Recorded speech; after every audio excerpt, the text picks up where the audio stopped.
Y una vez más tenemos la posibilidad de encontrarnos en este espacio. Estamos contentos aquí. ¿Por qué estamos contentos? Porque este es el día que hizo el Señor. Como decía el salmista, nos alegraremos y nos gozaremos en Él. Así que desde aquí anhelamos que puedas deleitarte en este tiempo, recibir algo muy especial. Creo que en estos días o en estos discipulados estamos tratando temas que son de mucha bendición para nosotros los creyentes, para los que creemos en el Señor y para los que le creemos a Dios. Claro que en algunos puntos estamos siendo confrontados con algunas cosas que se traen, que se piensan o que nos han inculcado, sobre todo relacionado a las finanzas, a la economía. Porque la idea es seguir avanzando, seguir desarrollando algo acerca de la economía, pero la economía del cielo. La finanza, pero la finanza celestial, que vemos que sus principios son bastante diferentes a los conceptos de aquí abajo. Yo le doy gracias a Dios que a medida que me exijo en buscar algunos pasajes, es como que cada vez se va abriendo más el panorama. Y esto parece un océano insondable. No se termina nunca. Y cada vez es como que se nos van abriendo más los ojos. Cada vez podemos entender un poco más. Y sobre todo cuando vemos que aquí en la tierra tanto los extremos, los distintos regímenes, ya sea socialismo, comunismo o en el otro extremo, capitalismo, liberalismo, la realidad es que ambos han fracasado cuando uno ve lamentablemente la miseria de tantas personas, la injusticia. Es triste ver eso. Pero nosotros estamos aquí, como te decía hace un rato, primeramente alegrándonos y gozándonos porque este es un tiempo que Dios lo ha permitido. Y la realidad es que, como venimos diciendo, algo que lo comenzamos para desarrollarlo en dos discipulados, en dos salidas, es como que se nos agregó otra y después otra y después otra y ya no sé por cuál vamos.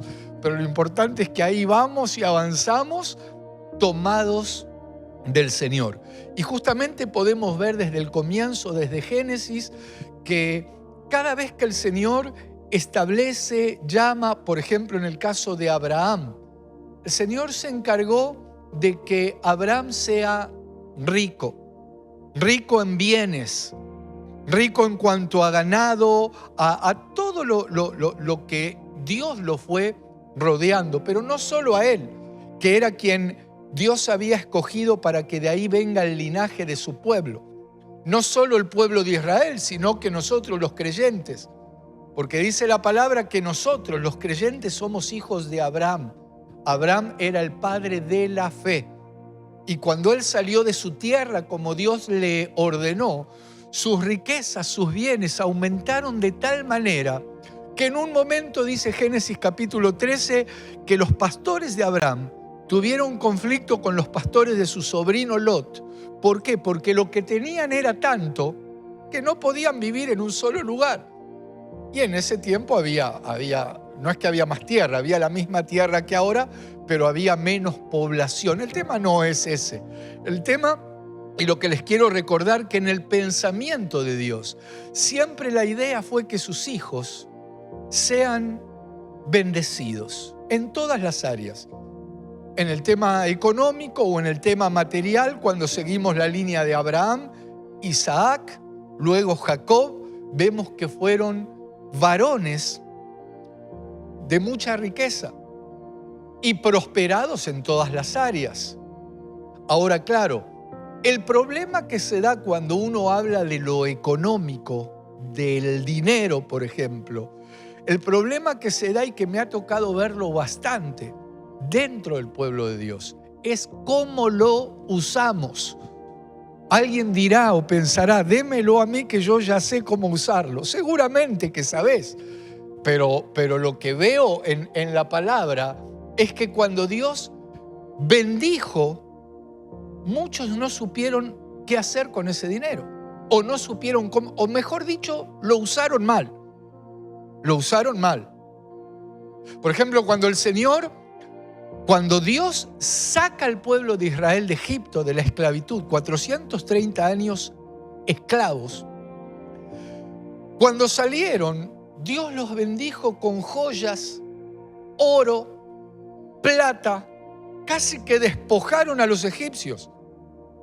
Y resulta que mientras iban por el desierto, como Moisés tardaba, ellos empezaron a presionar a Aarón, al hermano de Moisés, y le dijeron: hacenos un becerro de oro, porque a este Moisés no sabemos lo que le pasó, así que queremos que nos hagas un becerro de oro. ¿Y saben con qué lo hicieron?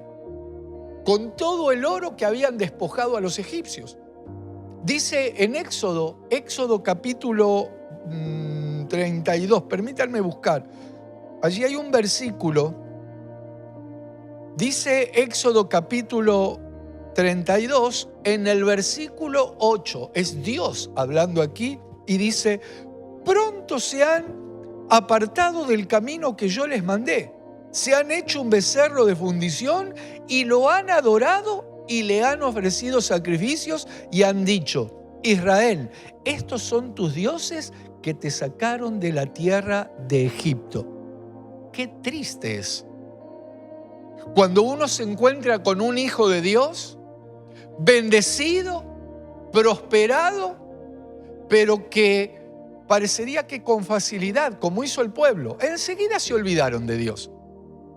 Dios los había sacado, conocen la historia, con brazo poderoso, brazo extendido, dice la Biblia, haciendo prodigios, enviando las plagas contra Egipto. Sin embargo, ellos empezaron a decir: no, el que nos sacó de Egipto es este becerro, es este Dios. Y claro, si traemos esto a este tiempo, es triste ver hijos de Dios que fueron bendecidos con trabajos, con horas extras, con trabajos aquí en la región donde estamos nosotros, con el tema de las fábricas. Pero enseguida empezaron a rendirle culto a los dioses con minúscula. Depositaban su confianza en cualquier cosa menos en aquel en quien hay que depositarla, que es en el Señor. Pero quiero volver al tema, y el tema tiene que ver con que en el diseño de Dios, en el pensamiento de Dios, es que nosotros, sus hijos, seamos enriquecidos, que seamos bendecidos en todas las áreas.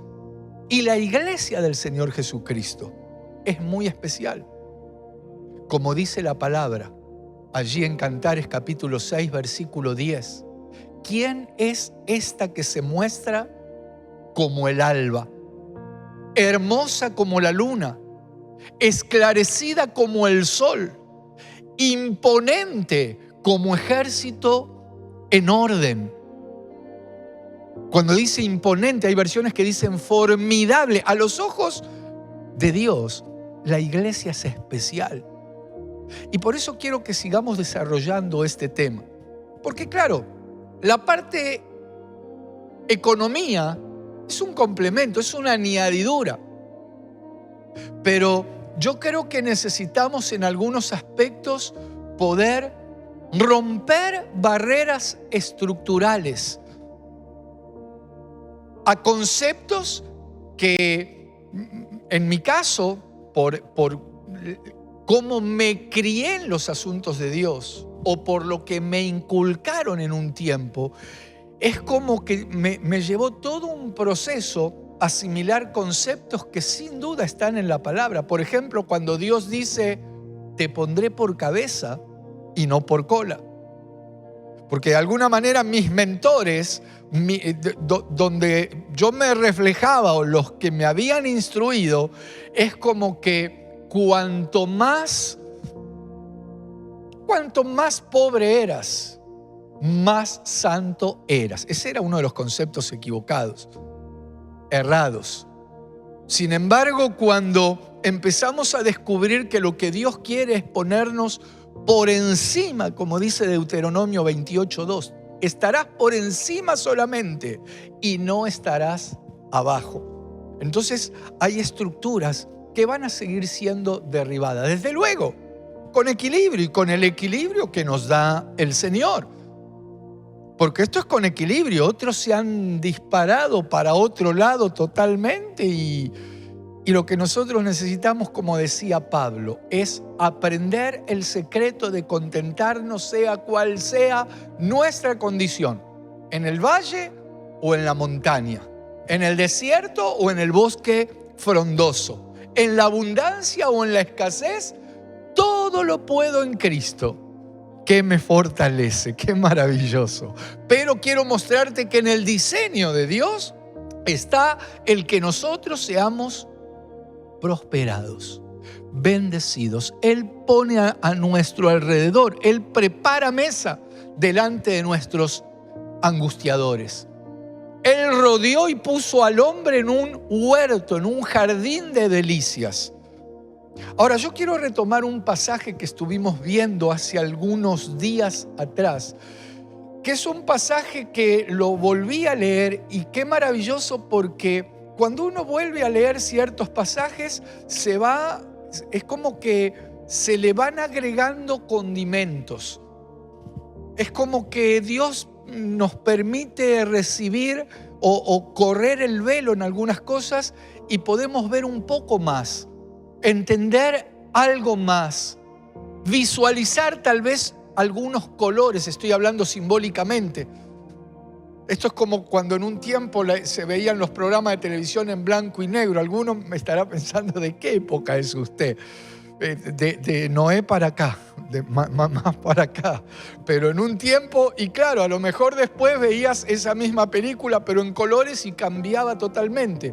Bueno, hay pasajes en la palabra que a medida que uno va avanzando, va madurando, es como que se van vislumbrando, se van viendo colores, paisajes, sonidos, imágenes y lo más importante, el rema, que es lo que Dios trae a nuestro corazón, que es lo que Dios sella, lo que Dios graba en nosotros, para que podamos, en definitiva, vivir una vida abundante.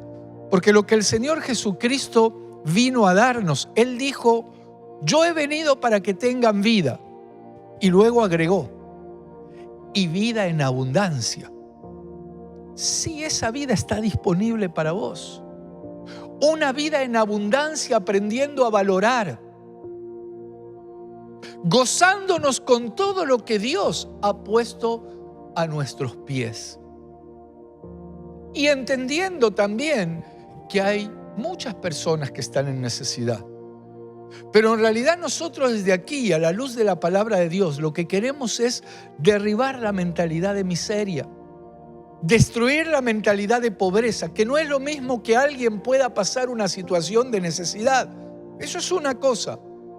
Pero la mentalidad, el refugio, la estructura de pobreza, eso debe ser pulverizado porque es lo que me deja ver la palabra. Y te decía que vamos a buscar el pasaje en el primer libro de Reyes, en el capítulo 17.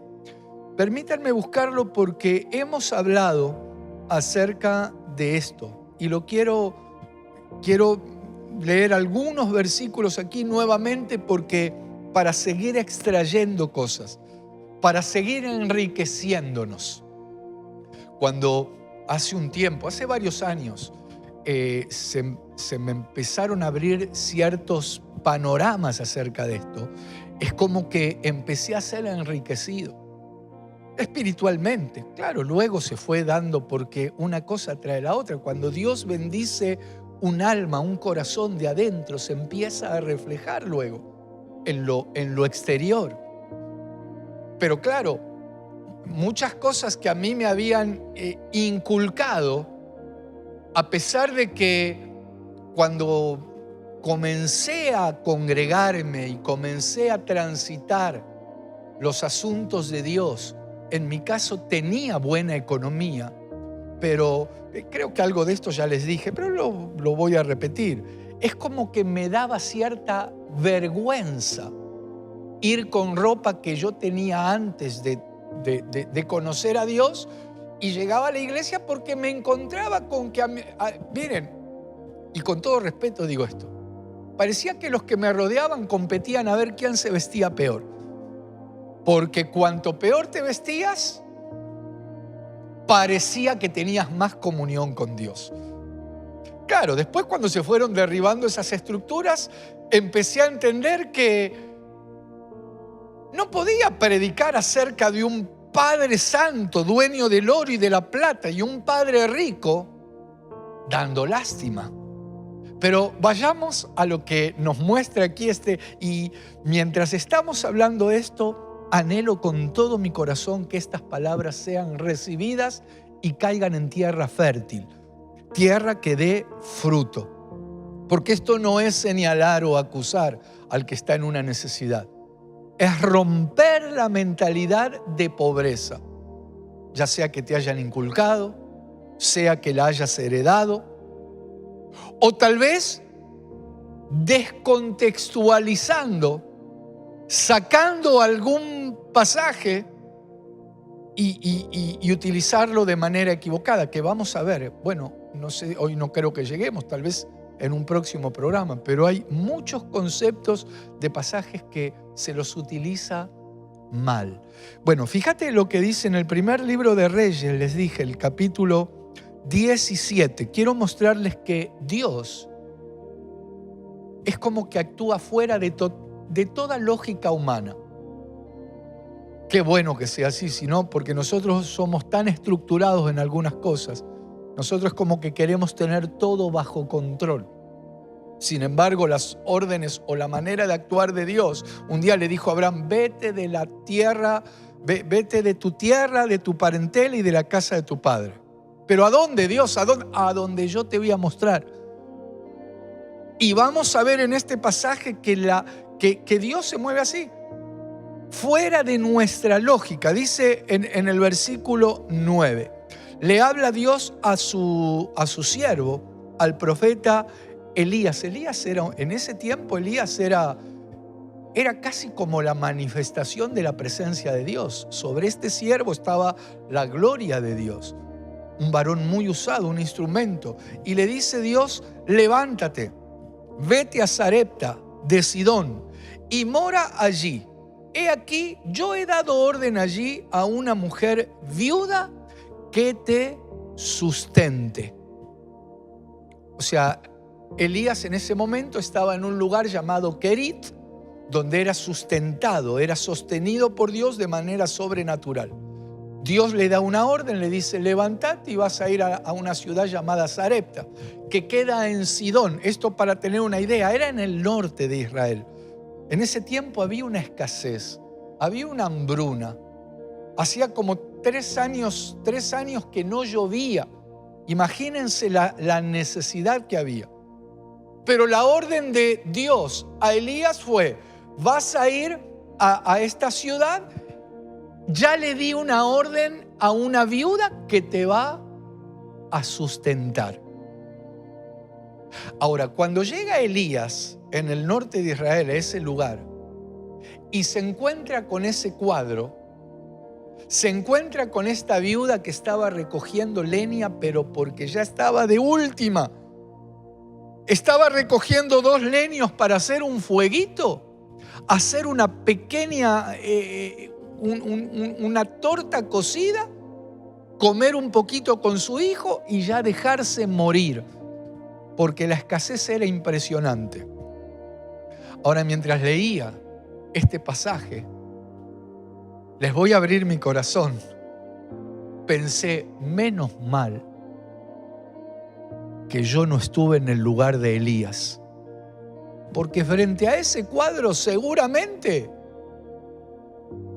yo creo que en mi caso, bueno, me hubiera perjudicado yo, hubiera perjudicado a la viuda y al hijo, porque frente a ese cuadro, mi mente hubiese dicho, pero si Dios le dio la orden a esta viuda que me sustente, seguramente debe tener una casa, importante, debe tener graneros, debe tener algún galpón, alguna alacena llena de latas de algo, porque si ella me va a sustentar, sin embargo se encuentra con una mujer que estaba ya de última. Pero lo que te quiero mostrar es que Dios se mueve rompiendo los límites y la lógica humana. Entonces, qué interesante, porque cuando Elías le pide un vaso de agua a esta mujer y ella, luego de contarle la situación que estaba viviendo, Elías, cuando ella le va a traer el vaso con agua, le dice algo más. A ver, vamos unos versículos más abajo. Versículo 13. Elías le dijo: no tengas temor, no temas, porque esta mujer estaba temerosa, era lo único que tenía y ya lo único que la esperaba era la muerte. Pero él le dice: no tengas temor, ve, haz como has dicho, pero hazme, aquí quería llegar, hazme a mí primero de ello una pequeña torta cocida debajo de la ceniza y tráemela, y después harás para ti y para tu hijo. Yo no sé a cuántos les hace ruido esto, pero el hazme a mí primero, ¿no suena feo? ¿No suena, bueno, como, no sé, cada uno sabe cómo suena raro? ¿Cómo le va a decir a una mujer así: está bien, seguí juntando, terminá de juntar la leña, prepará eso poquito que tenés, pero me vas a hacer a mí primero? ¿Entendés, mujer viuda? Ahora, como te decía antes, en mi caso no le hubiera dicho eso. Y lamentablemente me hubiera equivocado. Y seguramente me hubiese muerto de hambre. Qué bueno que Dios me hizo nacer en este tiempo. Y a vos también. Pero así todo nos quiere enseñar. ¿Y qué nos quiere enseñar Dios? El haceme a mí primero. Yo siento que Dios nos quiere enseñar, cuando hablamos de finanzas del reino, economía celestial, el poneme a mí en el lugar que tengo que estar en tu vida. Eso es lo que pude extraer leyendo nuevamente este pasaje. El hazme a mí primero tiene que ver con poner a Dios en el primer lugar. Él es la fuente de nuestro sustento. Él es la fuente de nuestra bendición. Seamos cuidadosos. Si alguien que me está viendo ahora maneja un taxi, no es el taxi el que te da de comer. Es el instrumento que Dios usa. Si alguien que me está viendo trabaja en la fábrica, no es la fábrica la que te da de comer, es el instrumento que Dios usa. Si alguien que me está viendo es empleado en un comercio, no es el comercio. Dios usa ese instrumento, pero la fuente de nuestra bendición es el Señor. Entonces, de alguna manera, el hazme a mí primero es o tiene que ver con buscar el reino de Dios y su justicia primeramente. Todo lo demás va a venir por añadidura. Ese buscar, cuando uno va, esto está en Mateo 6:33, dice: buscad primeramente el reino de Dios y su justicia. La palabra buscad en griego, si uno la traduce, es adorar, procurar, poner en primer lugar, buscar primeramente lo de Dios. Hazme a mí primero, dice. Y mira cómo sigue versículo 14. Porque Jehová, Dios de Israel, ha dicho así: la harina de la tinaja no escaseará, ni el aceite de la vasija disminuirá, hasta el día que Jehová haga llover sobre la faz de la tierra. Esto tiene que ver con prioridades. Prioridades. Y algo hemos hablado acerca de este pasaje. Pero a veces es como que un mismo pasaje, un mismo texto, como te decía antes, es como que se nos va abriendo un poco más el panorama. Y en definitiva, yo creo que para ir redondeando estos conceptos, lo que necesitamos es ponerlo a Dios en primer lugar. Yo le doy gracias a Dios porque en muchas ocasiones debo admitir que miré a la iglesia como la viuda equivocada, pero Dios me fue abriendo el panorama. ¿Qué significa mirar a la iglesia como la viuda equivocada? Que durante mucho tiempo ni hablaba de lo que tiene que ver con ofrendas, de lo que tiene que ver con economía o finanzas. ¿Por qué? Porque lamentablemente ha habido mucho manoseo en este tema. Ha habido mucho farsante en este tema, que trastocando, tergiversando o con el ánimo de llevar agua a su propio molino, han hecho daño. Pero también yo debo admitir mis errores, porque esto es privar de bendiciones a los creyentes, al pueblo de Dios. Y Dios nos quiere bendecir. Y el principio de la bendición tiene que ver con que Dios debe ocupar el lugar que Él tiene que ocupar. Por eso hazme a mí primero. Es decir, mujer, o traslademos en vez de esa mujer, iglesia, si entendemos este concepto, si entendemos el hazme a mí primero, si entendemos el más bienaventurado es dar que recibir, eso tiene que ver con principios. Y qué maravilloso, porque con el tiempo también el Señor me dejó ver la importancia de honrarlo a Él con cosas que realmente valen. Les he contado también que aquí en la iglesia, cuántas veces personas que quizá ven a la iglesia con un concepto equivocado, es como que piensan que, la iglesia, yo hago una obra de caridad, lo que no me sirve, lo que ya no uso, lo que está roto. Y en mi caso, y no reniego por esto, pero he perdido mucho tiempo intentando restaurar lo que a otros no les servía ni traían a la iglesia. Y gracias a Dios se usaba. Pero como estoy hablando de finanzas del reino, quiero que vayamos más allá. Y si nuestro Padre es el dueño del oro, de la plata, es rico, yo no puedo, más allá que esté atravesando alguna situación de necesidad, pero no puedo desarrollar una vida con una mentalidad de pobreza. Y espero que estos conceptos se entiendan, porque cuando los aplicamos, y en nuestro caso, en mi caso y en el caso de la congregación, del ministerio, de la iglesia, cuando empezamos a aplicar estos conceptos y estos diseños, la realidad es que prácticamente ni siquiera hizo más falta hablar de esto, porque los que lo agarraron, la hicieron. ¿Entendí? Como esta mujer. Esta mujer yo creo que se podría haber rehusado. Esta viuda podría haberle dicho al profeta: profeta, usted está loco.